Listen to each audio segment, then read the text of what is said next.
Deputy U.S. Marshal Parnell McNamara recently revisited the site where the remains of Colleen Reed were discovered, a victim of the infamous Texas serial killer Kenneth Allen McDuff.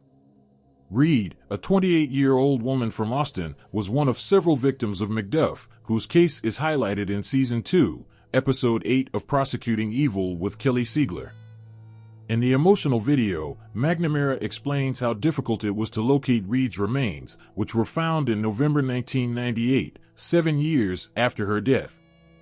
McNamara took producers to a rural area in Falls County, near the Brazos River, where Reed's body was discovered.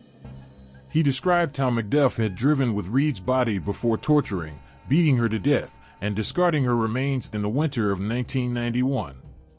Despite previous search efforts, including the use of tractors and bulldozers, authorities had trouble pinpointing the exact burial site.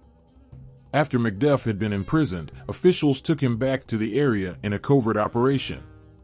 McNamara shared that McDuff stayed in the car while law enforcement set up yellow tape at the site.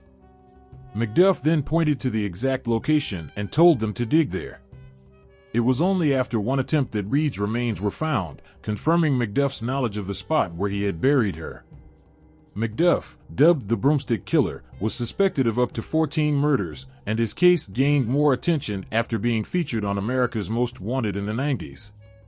His crimes revealed deep flaws in the Texas legal system, prompting changes that still impact law enforcement today.